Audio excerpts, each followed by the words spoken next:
tout le monde, bienvenue au podcast du CFTC, métier camionneur.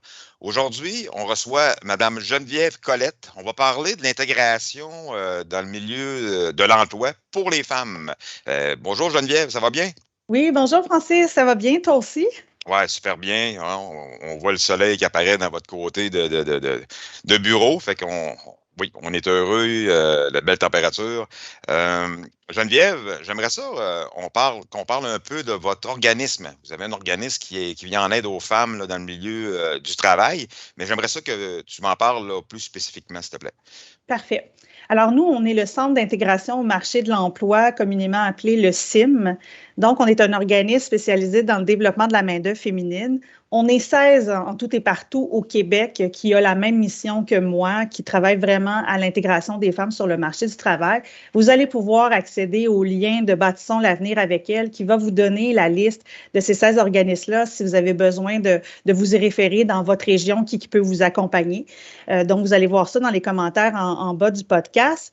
Donc, on est des organismes qui se spécialisent dans le développement de la main-d'œuvre féminine. Notre travail, en fait, c'est vraiment d'aider les femmes soit à réintégrer le marché du travail, soit à se maintenir sur le marché du travail ou même à effectuer un retour aux études. C'est à la mode en ce moment, là, le retour aux études, à cause des mouvements de main-d'œuvre d'un secteur à un autre. Donc, beaucoup de retour aux études. Alors, on supporte tout ça, nous, au niveau de l'exploration professionnelle, l'orientation et l'accompagnement ensuite, par la suite dans le maintien en emploi. Donc, on essaive effectivement des femmes de tout âge, 18 ans et plus. Il n'y a pas vraiment de limite par rapport à ça. Et notre approche va vraiment mettre l'accent sur l'exploration professionnelle dans des secteurs plus ou moins considérés par les femmes, soit les secteurs qu'on appelle traditionnellement masculins ou dans lesquels on va retrouver vraiment une grande proportion d'hommes, dont le transport fait partie notamment. Donc, Oui, oui. Effectivement, là, le transport, on commence, là, il y a toujours eu des femmes, c'est sûr, là, mais on commence à en avoir de plus en plus. Oui, ben, comme vous savez, je suis enseignant, puis dernière cohorte que j'ai travaillé, il y avait 5 femmes là, sur le projet. On voit là qu'il y a un engouement dans le transport, puis c'est ce qu'il faut. Hein, on manque de personnel, on manque de camionneurs, puis je pense que les femmes sont là pour combler là, un besoin là, qui est déjà très existant depuis plusieurs années. Ma question est de savoir aussi, on sait que dans le domaine de l'emploi en général, il n'y a jamais eu une grande équitabilité avec les salaires. Est-ce que vous travaillez aussi là-dessus? Oui, tout à fait. La mission de base des organismes comme les nôtres, là, si je vous la traduis dans notre mission à nous, c'est l'amélioration de la situation économique des femmes par leur intégration à toutes les sphères du marché du travail. Quand on dit d'amélioration de la situation économique, c'est sûr que nous, on va aussi travailler sur cet aspect-là. Donc, d'informer, de sensibiliser, entre autres sur les normes du travail, sur les lois sur l'équité salariale, donner des stratégies aux femmes qui sont dans nos services pour s'assurer qu'effectivement, elles ont la rémunération dont elles ont besoin. Est-ce qu'elles peuvent occuper un autre emploi qui va venir chercher les mêmes compétences qu'elles utilisent en ce moment, mais mieux rémunérées? Est-ce qu'elles sont en mesure d'aller négocier des meilleures conditions ou aller chercher une meilleure situation? C'est vraiment la posture de base de toutes nos actions, c'est là-dessus. Et on fait aussi de l'accompagnement de milieu pour cette compréhension-là. Donc, tout ce qui va être la promotion, notamment de l'équité salariale, bon, on en fait de l'accompagnement en entreprise pour aider les entreprises à faire le processus d'équité salariale, à s'assurer que leur politique salariale aussi soit égalitaire et équitable, parce qu'il y a l'égalité salariale, qui fait que c'est le même salaire pour le même travail, et il y a la notion de l'équité salariale, que c'est le même salaire pour un travail considéré comme équivalent. Fait que pour nous, c'est toujours une trame de fond sur laquelle on travaille avec les femmes et avec les milieux qu'on côtoie, là, les milieux d'affaires, pour vraiment s'assurer que les femmes n'aient pas à porter ce fardeau-là toutes seules, puis qu'elles ne génèrent pas trop d'écart salarial là, dans leur carrière. OK, bon, bien, merci. Aussi, les femmes, il y en a qui sont attirées par le métier, c'est sûr, là, mais il y en a d'autres qui ne sont pas sûrs encore. Là, oui, il y a des métiers non traditionnels, comme nous, dans notre genre, c'est le transport de marchandises. Est-ce que vous avez de quoi qui va aider les femmes à aller visiter des entreprises, aller voir des journées portes ouvertes qu'on peut pas faire, on fait nous autres mêmes là, au centre de formation. Y a-t-il de quoi qui peuvent aider les femmes à cibler le choix dans le métier? Tout à fait. Tu sais, il faut comprendre qu'à la base, là, le choix professionnel des femmes est beaucoup axé sur comment on élève les filles, comment on les éduque. On les amène beaucoup à développer de l'intérêt, des compétences vers les secteurs de l'éducation, des soins, des services esthétiques, de l'administration. C'est pas pour rien là, que la majorité des femmes s'en vont dans ce secteur-là. Donc, les stratégies qu'on a développées à travers les années, c'est vraiment les ateliers d'exploration. Ça marche hyper bien. Donc, c'est vraiment d'amener les femmes à venir vivre ce métier-là pendant 2-3 heures. On fait ça en collaboration notamment avec les centres de formation professionnelle ou encore des entreprises, des fois, qui nous accueillent chez eux. Et l'objectif, c'est vraiment de les faire manipuler, de les faire vivre. Comme là, par exemple, là, ce matin, notre gang s'en va justement en transport routier. Et là, quand elles arrivent là, bien, elles vont vraiment en camion, là. Elles vont vraiment faire un bout de conduite, elles vont vraiment démystifier qu'est-ce que ça veut dire. Fait qu'on peut faire ça en usinage, en soudage, en charpenterie-menuiserie, en ébénisterie. Elles fabriquent, là, elles vont revenir avec un coffre à outils, elles vont revenir avec un bougeoir en aluminium. Donc, pour vraiment démystifier qu'est-ce que ça veut dire travailler dans ces métiers-là, dans ces secteurs-là. Et c'est surprenant de voir à quel point des femmes qui n'avaient jamais envisagé un métier avec des outils ou avec de la machinerie, en peu de temps, découvrent de l'intérêt, se rendent compte qu'elles ont les compétences pour le faire, donc elles pourraient apprendre ces métiers-là.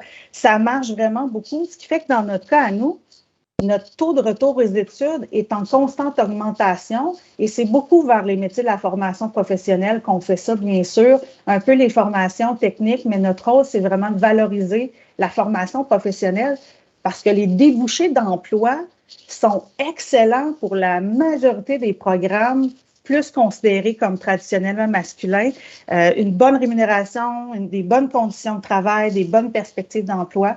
Donc, ça, c'est la stratégie, Francis, qui est la plus porteuse. Après ça, on fait effectivement des tournées d'entreprise. Donc, on loue des autobus, on embarque des madames là-dedans. Puis là, on part à la découverte d'un secteur industriel. On débarque dans les entreprises, on découvre qu'est-ce que ça fait. On fait des stages d'observation aussi, d'aller vraiment dans le milieu de travail. Qu'est-ce que ça fait au quotidien, ce métier-là? Ça permet d'avoir du jumelage aussi avec une personne qui parle de leur métier. Et on fait la même chose avec les stages d'élèves d'un jour dans les centres de formation.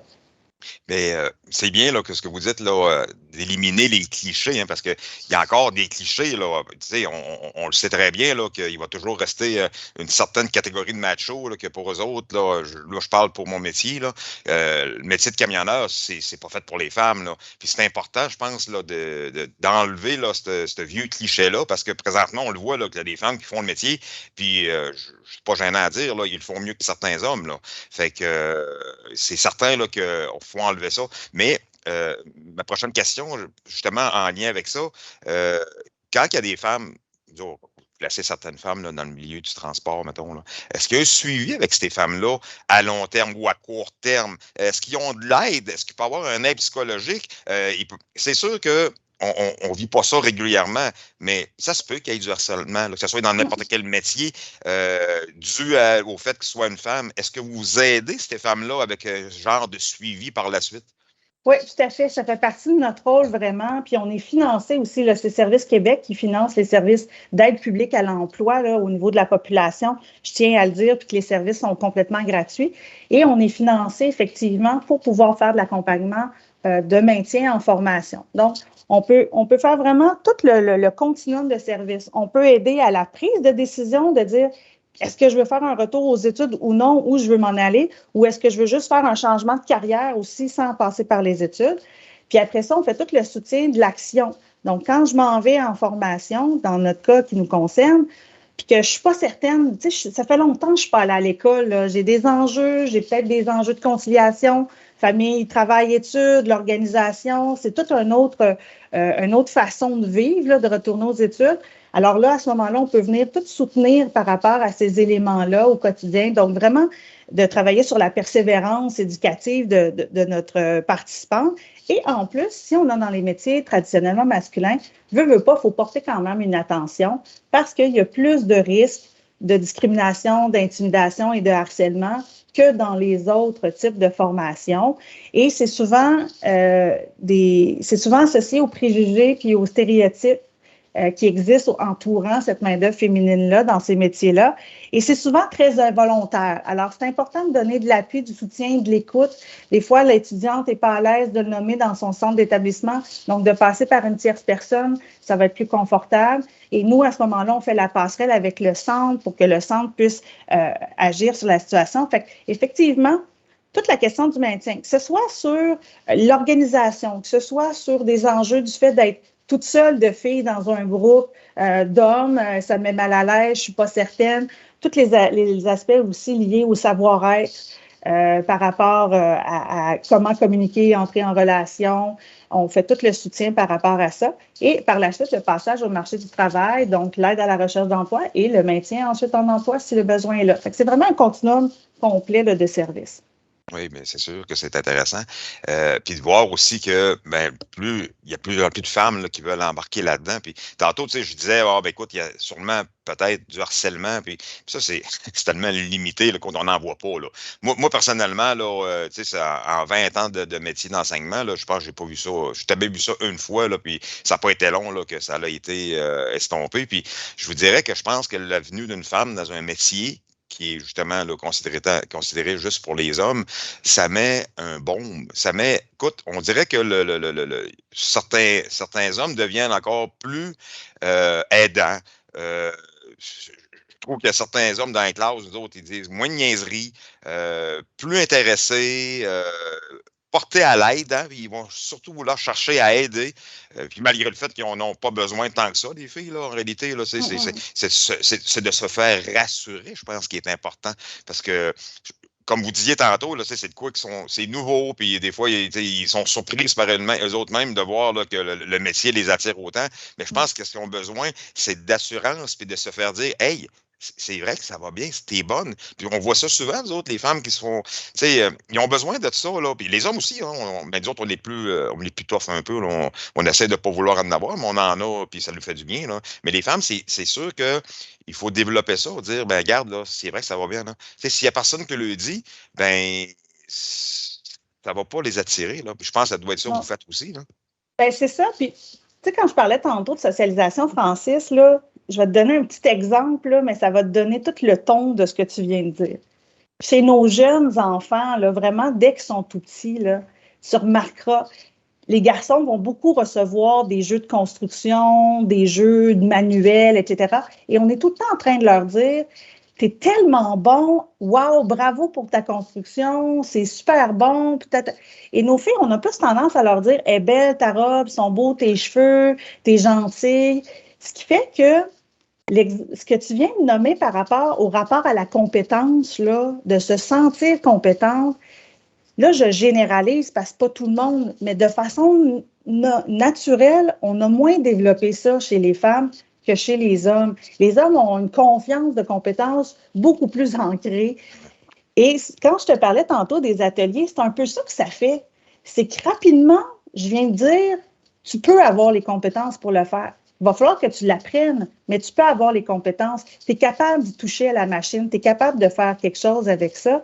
Donc, effectivement, il faut beaucoup renforcer ce sentiment-là parce qu'un coup que la confiance professionnelle des femmes est présente, tu as tout à fait raison, sont aussi compétentes qu'à peu près n'importe quelle main-d'œuvre. Donc, il ne faut vraiment pas classifier ça comme ça. Mais nous, il faut le soutenir, ça. Tu sais, dans nos services, on va travailler toutes les compétences qu'elles ont développées dans d'autres emplois, même à la maison, dans leurs loisirs. Puis on va venir dire, cette compétence-là, là, c'est exactement la même qui est requise pour faire cette tâche-là dans ton nouveau métier, dans ton nouveau programme de formation. On va leur créer un lien entre les deux. Associé. Et là, c'est ça. Et là, ça fait tout, OK, oui, je viens de comprendre. Et c'est surtout ça, et ça, c'est bon pour tout le monde, mais encore plus pour les femmes, vu qu'elles ont développé ça souvent dans des secteurs plus à prédominance féminine. Il y a beaucoup de retours aux études dans le transport chez les femmes d'un certain âge. La famille est finie, les enfants ont grandi, on a plus de liberté qui revient. J'ai le goût justement de partir sur la route, d'avoir l'esprit libre, etc. Fait qu'on va beaucoup le voir, ce sentiment-là. Donc, on va venir tout travailler le transfert des compétences. Et ça va les rassurer parce que, tu sais, on parle effectivement de prévention du harcèlement. Faut pas non plus l'ignorer. C'est pas répandu 100%. Ouais, c'est ça. Mais ça reste une trame de fond un peu plus présente et ça prend une meilleure préparation du milieu. Il faut en être conscient. C'est comme la première minorité qu'on embauche, que ce soit une femme dans le centre de formation ou que ce soit la première personne immigrante, que ce soit la première personne en situation de handicap ou la première personne trans. Ça demande tout le temps un petit ajustement, une petite préparation. Fait que de rappeler les règles, justement, sur la bienséance, les comportements respectueux, les discussions respectueuses, c'est toujours intéressant. Puis ce que tu dis sur le travail d'équipe, oui, effectivement, il ne faut pas penser que les femmes ont nécessairement plus besoin d'aide que les autres, sauf que ça ramène plus fortement l'idée de travailler ensemble. Et ça bénéficie à tout le monde. Puis ce que tu viens juste de dire, là, ce qu'on recherche là, dans le domaine, ben, dans le métier en général, là, c'est les compétences. Hein? Ah oui. C'est pas le genre, c'est pas le sexe, c'est la compétence. Puis je pense que les femmes, là, tu le dis toi-même, là, ils ont fait de quoi avant d'arriver dans un autre domaine. Puis ce qui les rapproche de ce domaine-là, eux autres, ils ne le savent même pas. Il faut leur redire. Je donne un exemple bien simple. Là. Des fois, moi, on fait des virages. Là, puis on sait qu'avec un 53 pieds, des virages, ça se fait pas tout le temps évident. C'est pas toujours évident. Bon, mais on réussit un virage. On est dans un petit secteur tranquille. On réussit un virage, c'est serré. On arrive en centre-ville où il y a beaucoup plus de monde. Puis là, on arrive le même genre de virage, puis hop, là, il y a comme un mur là, de stress là, qui vient embarquer. Puis là, il faut le revenir à dire hey, regarde, ce que tu as fait là, hier là, dans le petit secteur tranquille, là, c'est le même, c'est la même chose. Là. Fait que oublie ce qui se passe autour, puis fais ton virage. Là. Puis tu sais, c'est un peu de même. Là. Je pense qu'on doit gérer un peu l'arrivée des femmes aussi dans le transport. Là. Tu sais, regarde, là, tout se fait d'une façon que tu as déjà faite. Là. Tu sais, on va travailler un peu le caractère, mais on va travailler aussi là, le compétence. Oui, puis tu sais, le parallèle qu'on peut faire dans le transport de marchandises, il y a moins de femmes, là, sont juste 4 c'est quand même pas beaucoup comme conductrices, mais si on regarde le transport de personnes, de plus en plus de femmes vont là. Fait que ça reste quand même que de conduire un autobus scolaire, un autobus de ville, un autobus voyageur, ça commence à se rapprocher de grosseur de camion. Là. Donc, on sait qu'elles ont la capacité de le faire parce que dans le transport de personnes, elles sont vraiment présentes de plus en plus. Fait que c'est vraiment juste de démystifier certaines choses puis de travailler vraiment dans ce sens-là. Puis toute la question sur la force physique qui revient constamment parce que le transport de marchandises, il y a plusieurs types de véhicules, donc c'est pas toutes les mêmes méthodes de travail. Bien, à un moment donné, quand tu n'as plus de main-d'œuvre disponible, il faut que tu commences à regarder c'est quoi les aspects qui rebutent le plus le monde, pourquoi ils ne viennent pas dans le transport routier, puis commencer à travailler là-dessus pour changer ces aspects-là. Oui. Parce que s'il y a un type de transport qui est plus physique, bien, ça se peut qu'il n'attire pas non plus les hommes tant que ça, ce transport-là. Fait qu'il y a toute une opportunité de réfléchir à comment on fait le transport, comment on travaille justement tout ce qui entoure le transport pour le sanglage, le transport, donc embarquer la marchandise, débarquer la marchandise, etc. Fait que c'est une belle opportunité de réfléchir à des meilleures méthodes de travail. Et ça, ce que ça permet, c'est d'être plus accessible à l'ensemble de la main-d'œuvre, rendre le travail plus agréable, et également prévenir les risques d'accidents parce qu'il y a beaucoup de risques d'accidents sur des tâches plus physiques. On parlait justement là, du genre de transport, puis la diversité là, du transport. Puis, écoute, nous autres, au centre de formation, on s'ajuste. Hein? On commence avec camion lourd, puis, tu sais, si la personne... parle pas rien que les femmes, là. Il y a des hommes. Là. Bon, ben si pour eux autres, le stress est trop grand pour un camion lourd, manuel, on peut aller vers un camion automatique, on peut aller vers un camion à benne, 10 roues. Après ça, on peut aller vers les autobus. On peut s'enligner là, avec la personne. Là. Fait que, tu sais, il n'y a pas vraiment de stress là, à s'inscrire. Hein. On commence, puis on s'enligne.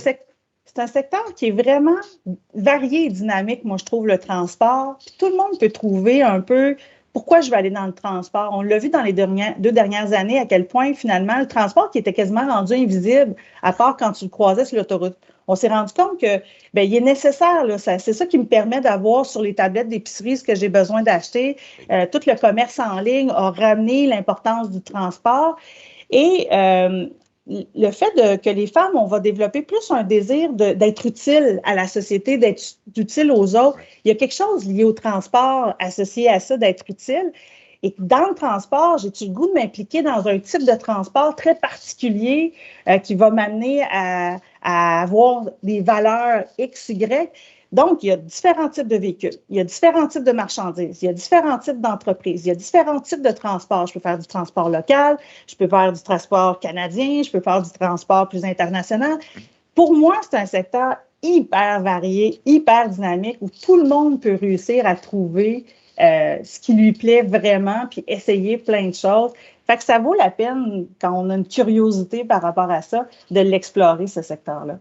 Effectivement. Puis justement, un des derniers podcasts que j'ai fait, on avait reçu une ancienne élève qui disait, elle, c'était le côté sociable. C'est de voir le monde, d'arriver le matin, puis que le client était content de recevoir sa marchandise. Elle avait un sentiment là, qu'elle venait de faire la journée de cette personne-là. Là. Exact. Oui, c'est vrai que c'est valorisant là, comme métier. Là. Fait qu'on a, pour ceux qui sont plus solitaires, on va avoir la possibilité de faire du transport sur du plus longue distance.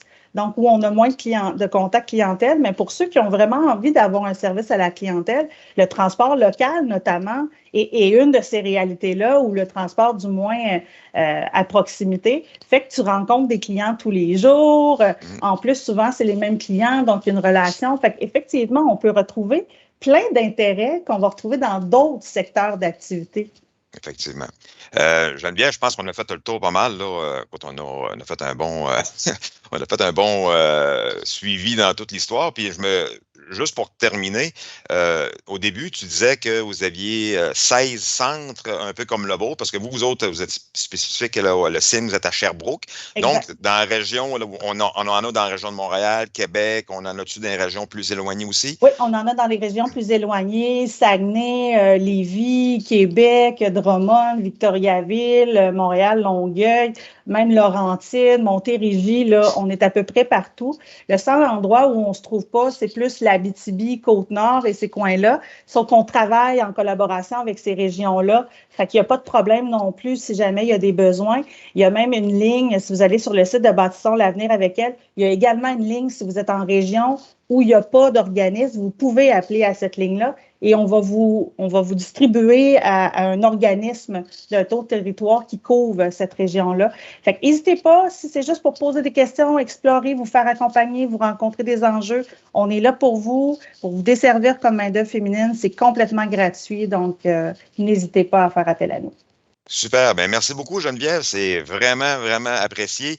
Ta présence, le contenu, je pense que ça a été vraiment aidant, là, j'imagine, pour ceux qui vont avoir écouté ce podcast-là.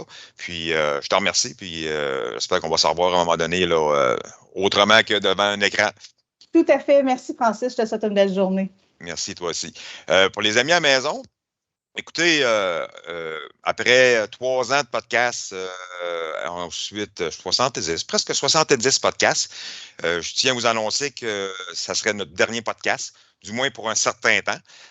On va tellement regarder pour d'autres choses là, pour l'avenir. Mais j'aimerais ça remercier là, tous ceux qui ont participé, de proches ou de loin, les invités qui ont, écoute, il y a des fois qui se sont déplacés dans le temps, là, on les faisait plus en présentiel, se sont déplacés, ils ont traversé le parc, ils ont traversé le pont, on a vraiment eu du beau monde qui est venu nous visiter. Tous les collaborateurs, ceux qui sont de près ou de loin aussi à avoir bâti les podcasts, les 2 enseignants qui ont eu l'idée au départ de faire ces podcasts-là. Moi, je tiens à remercier tout le monde. Ça a été un beau projet. Puis, j'ai adoré ça. Puis j'espère qu'on va on va avoir la chance de se revoir. Puis ceux qui sont sur la route, puis qui ont la chance de venir me voir, venir me jaser, ça va toujours me faire plaisir. Fait que sur ça, on se dit à la prochaine. Bye!